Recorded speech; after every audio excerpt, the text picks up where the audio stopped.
राधे राधे। महाराज युधिष्ठिर ने पूछा, हे जनार्दन, पौष कृष्ण एकादशी का क्या नाम है? उस दिन कौन से देवता का पूजन किया जाता है? उसकी विधि क्या है? कृपया मुझे बताइए।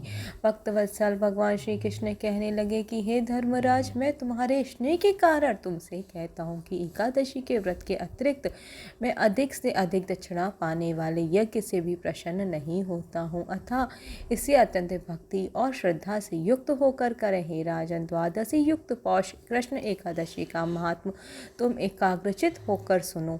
इस एकादशी का नाम सफला एकादशी है। इस एकादशी के देवता श्री नारायण है।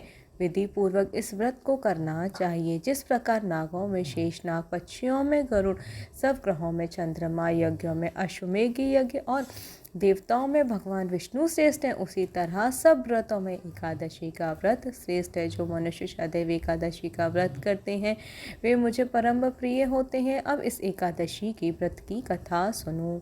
चंपावती नगरी में एक महिष्मन नाम का राजा राज्य करता था। उसके 4 पुत्र थे।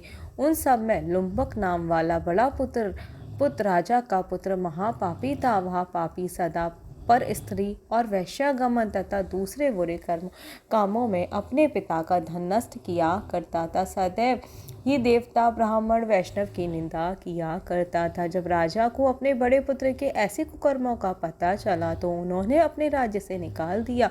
तब वह विचारने लगा कि कहाँ जाऊं, क्या करूं। अंत में उसने चोरी करने का निश्चय किया। दिन में वह वन में रहता और रात्रि को अपने पिता की नगरी में चोरी करता था तथा प्रजा को तंग करने और उन्हें मारने का कुकर्म करता था। कुछ समय पश्चात सारी नगरी भयभीत हो गई। वह वन में रहकर पशु आदि को मारकर खाने लगा। नागरिक और राज्य के कर्मचारी उसे पकड़ लेते किंतु राजा के भय से छोड़ देते थे।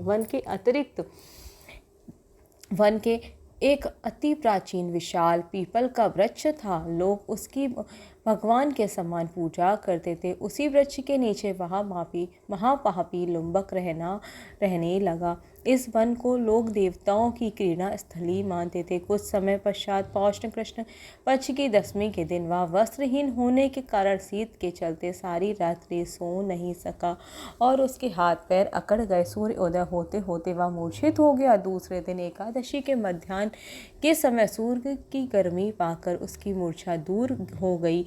गिरता पड़ता वह भोजन की तलाश में निकला। पशुओं को मारने में वह समर्थ नहीं था। पेड़ के नीचे गिरे हुए फल उठाकर वापस उसी पीपल के वृक्ष के नीचे आ गया। उस समय तक भगवान सूर्य अस्त हो चुके थे। वृक्ष के नीचे फल रखकर कहने लगा, हे भगवान, अब आपके ही अर्पण हैं ये फल, आप ही तृप्त हो जाइए। उस रात्रि को दुख के कारण रात्रि को नींद भी नहीं आई। उसके इस उपवास और जागरण से भगवान अत्यंत प्रसन्न हो गए और उसके सारे पाप नष्ट हो गए। दूसरे दिन प्रातः काल एक अति सुंदर घोड़ा अनेक सुंदर वस्त्रों से सजा हुआ उसके सामने आकर खड़ा हो गया और उसी समय आकाशवाणी हुई कि हे राजपुत्र, श्री नारायण की कृपा से तेरे पाप नष्ट हो गए हैं। अब तू अपने पिता के पास जाकर राज्य प्राप्त कर। ऐसी वाणी सुनकर वह अत्यंत प्रसन्न हुआ। दिव्य वस्त्र धारण करके भगवान आपकी जय हो, जय जय कहकर अपने पिता के पास गया। उसके पिता ने प्रसन्न होकर उसे समस्त राज्य का भार सौंप दिया और वन का रास्ता लिया। अब लुम्बक शास्त्रानुसार राज्य करने लगा। उसके स्त्री पुत्र आदि सारा कुटुंब भगवान नारायण का परम भक्त हो गया।